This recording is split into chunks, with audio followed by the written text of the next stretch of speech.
네, 박주전 대표입니다. 오늘 날씨가 많이 춥습니다.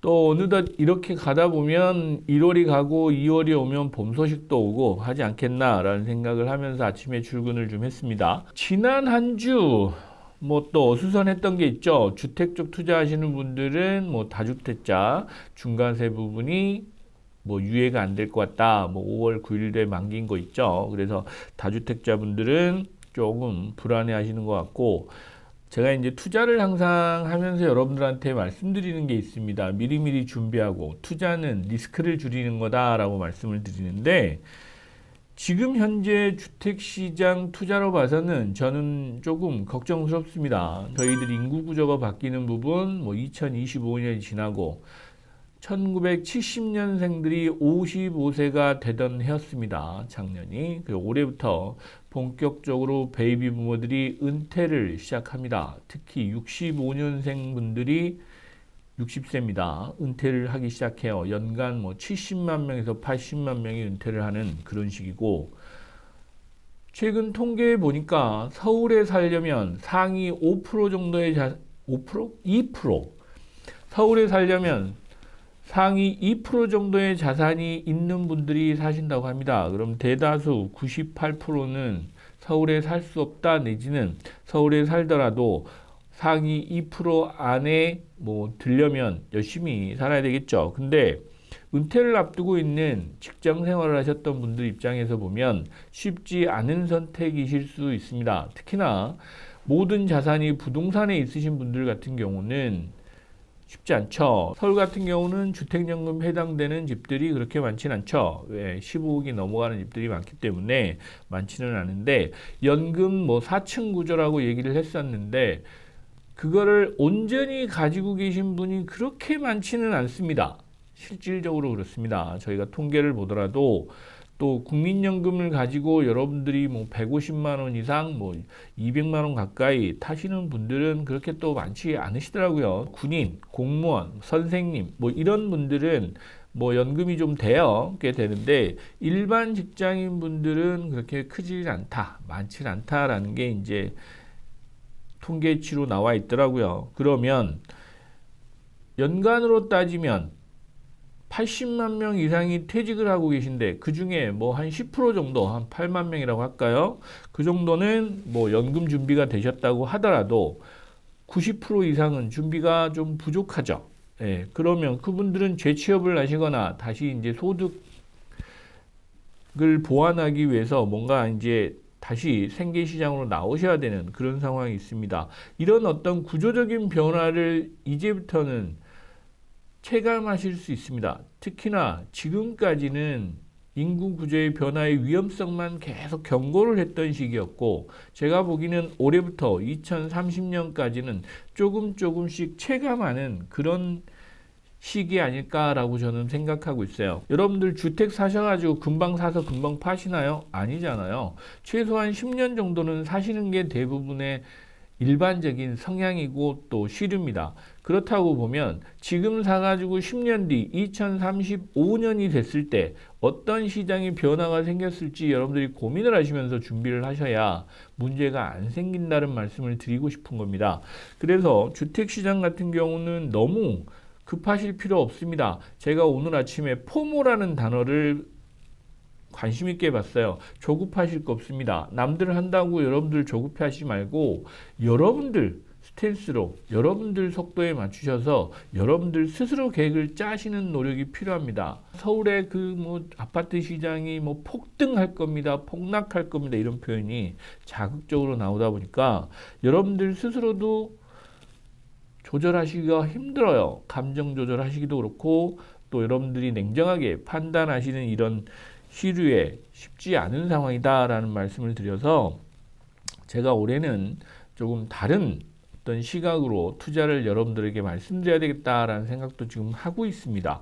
이제 그런 부분에서 정말 조금 힘든 이런 시기인 것 같습니다. 특히 50대가 넘으신 분들한테는 정말 조심하고 신중하셔야 되는 시기 아닌가라는 생각을 계속하고 있어요.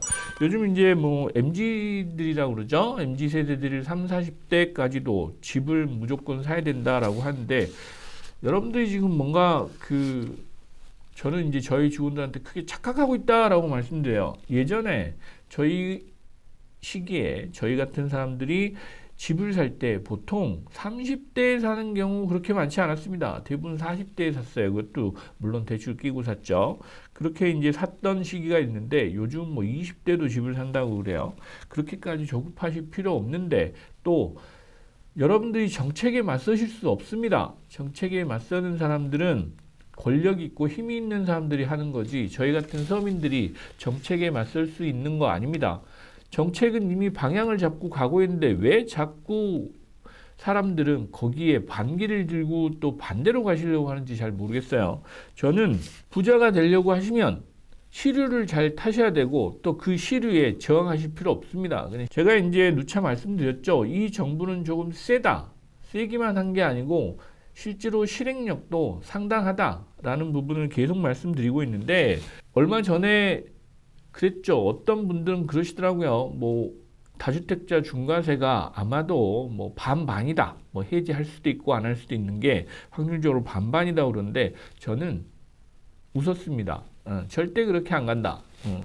또 6월달 세제 개편 여러분들이 생각하신 것보다 강력하다라는 생각을 저는 하고 있어요. 그래서 지금 같은 이런 불확실성 또 리스크가 산재해 있는 투자 시장은 섣불리 여러분들이 발을 담그시는 거는 위험하다라는 말씀을 드려요.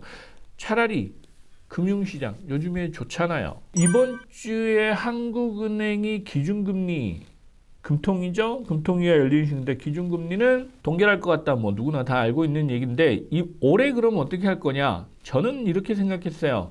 내려봐야 한 번, 두 번 내릴 텐데 의미가 없다. 단지 올리지 않는다는데 저는 의의를 갖고 있습니다. 기준금리 2.5% 뭐 높은 것도 아니고 낮은 것도 아니다. 그러면 투자를 여러분들이 계획하시다라고 하시면 그렇다고 이 시간을 버릴 수는 없잖아요. 그러면 낮은 금리로 또 여러분들만의 특화된 또 장점을 최대한 활용하셔서 좋은 투자 방향을 선택하시는 게 올해의 투자 방향이다라는 말씀을 드리고 싶습니다. 그래서 금리에 너무 연연하실 필요는 없다. 그러나 주택 쪽 금리는 이미 4%를 넘었습니다. 주택담보대출이 이미 4%가 넘어서 제가 1월 5일자죠. 4대 은행, 5대 은행입니다. 농협까지 포함해서 이미 지금 주담대 금리가 최저 하단이 4.2% 정도 됩니다.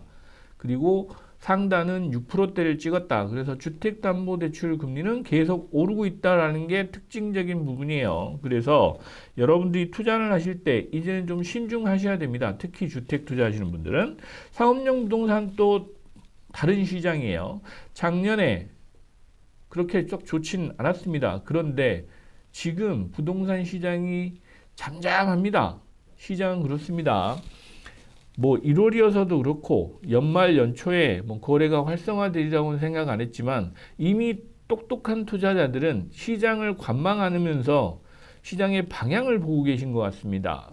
그래서 2월달 설 전후까지는 잠잠하지 않겠나라고 저는 판단을 해요. 시장 그렇게 움직이고 있지 않습니다. 여러분들이 생각하신 것처럼 조바심 낼 필요 없어요. 오늘 아침 제가 기사를 보면서 놀란 게 하나 있습니다. 그렇게 공급 부족을 한다고 하는데 그 공급의 의미는 뭐 여러 가지가 있어요. 그런데 새 아파트 공급을 이제 말씀하시는 것들인 것 같아요. 대부분 뭐 서울대 교수님도 그렇고 또 부동산 전문가로 가신 분들이 올해 공급이 부족해서 집값이 폭등을 할 거다 뭐 이런 얘기를 하셨는데 오늘 아침 갑자기 기사가 났어요. 무슨 기사가 났냐면 민간에서 공급을 하면 올해 21만 가구 정도 공급을 한다라고 표현을 하더라고요. 그거 몰랐나요? 다 알고 있었는데 왜 이제서야 또 그 갑자기 그런 자극적인 기사가 나온지 모르겠어요. 21만 가구를 분양 예정이라고 합니다. 그런데 제가 보기에는 이거 끝이 아닙니다. 제가 보기에는 25만 가구, 30만 가구도 갈 수 있다라고 저는 생각이 돼요. 왜? 아직 계획이 안 나온 것들도 많이 있습니다. 3기 신도시 포함해서 1월 달에 뭐 공급 대책도 나온다고 하죠. 그런 지역들이 청약까지 진행한다고 하면 뭐 신규 공급이죠. 신규 청약 단지들이 30만 가구도 넘을 수 있다라는 전망도 나오더라고요. 근데 왜 지금까지 그거를 얘기를 안 하셨을까요? 통계가 오류가 있는 겁니다. 대한민국 부동산 통계는 항상 제대로 돼 있는 통계가 별로 없어요. 예. 저 한국부동산원이죠? 부동산원 통계도 마찬가지고 민간이 내는 통계도 마찬가지입니다. 거기에서는 민간 공급 물량을 다 파악하기도 쉽지 않고 또 착공 인허가는 해놨는데 분양 계획이 아직 안 잡힌 것도 많고 또 이미 착공해서 공급을 하려고 하고 있는데 분양 일정이 안 나온 것도 있습니다. 대표적으로 아파트 재건축 단지들이 그렇습니다. 재건축 단지들은 후분양하는 단지들 많죠. 예를 들면 반포 1, 2, 4주구도 아직 분양 일정이 안 잡혀 있어요. 그런데 내년에 입주입니다. 이런 걸 이제 여러분들이 판단을 하시면 돼요. 그래서 언론만 보실 게 아니고 여러분들이 스스로 찾아내셔야 됩니다. 이제는 전문가라고 하는 분들, 언론이라고 하시는 분들이 선별적으로, 선택적으로 기사를 쓰고 계세요. 민간 분양도 뭐 19만 가구, 올해 그래서 21만 가구 정도 공급한다라고 하면 공급이 부족한가요? 부족한 것 같지는 않습니다. 제가 보기에는 뭐 돈이 없는데 수요가 줄어들면 공급은 의미가 없다라는 생각도 저는 하고 있어요. 그 수요는 뭐냐? 대출을 엄청 조인다는 얘기입니다. 그런 부분에서 돈이 없는데 무슨 공급이 일어난들 살 사람이 없는 거지 않습니까? 네, 그렇게 판단하셨으면 좋겠어요. 그런 부분도 좀 간과하지 마시고 너무 조급하지 마십시오. 올해는 조급한 해 아닙니다. 여러분들이 특히 부동산 시장은 제가 2년 전에 썼던 책이 있습니다. 부동산 대격변이라는 책을 썼었는데 그 책에 분명히 말씀드린 게 있어요. 2025년 이후에 흐름이 조금씩 서서히 바뀌고 있습니다. 바뀌고 있고 또 여러분들이 생각하시는 시장의 어떤 변화보다도 어쩌면 조금 더 빨리 변화될 수도 있다라는 부분이 이 정부의 스탠스입니다. 그런 부분까지도 좀 고려하셔서 주택은 신중하게 투자하셨으면 좋겠습니다. 그런 부분도 말씀드리고 상업용 부동산은 말씀드렸죠. 예. 지방선거 끝나는 2분기, 3분기를 전후해서 시장에 좋은 거래들이 많이 나올 것 같다라는 말씀을 드리고 있습니다. 특히 3월달 이후에 기업들에서 실적이 안 좋은 중견기업, 중소기업들이 가지고 있는 부동산 자산들은 좋은 가격에 좋은 거래로 이루어질 수 있는 기회들도 꽤 있을 것 같다라는 징후들이 보이고 있습니다. 그런 기회 놓치지 않으셨으면 좋겠습니다. 우리가 흔하게 말씀드린 금매 물건들이 많이 나올 수 있다라는 부분입니다. 그 부분까지 좀 고려하셔서 올해 투자 계획을 잡으셨으면 좋겠습니다. 네, 오늘은 여기까지 말씀드리고 이번 한 주도 행복한 한 주 되시기 바랍니다. 감사합니다.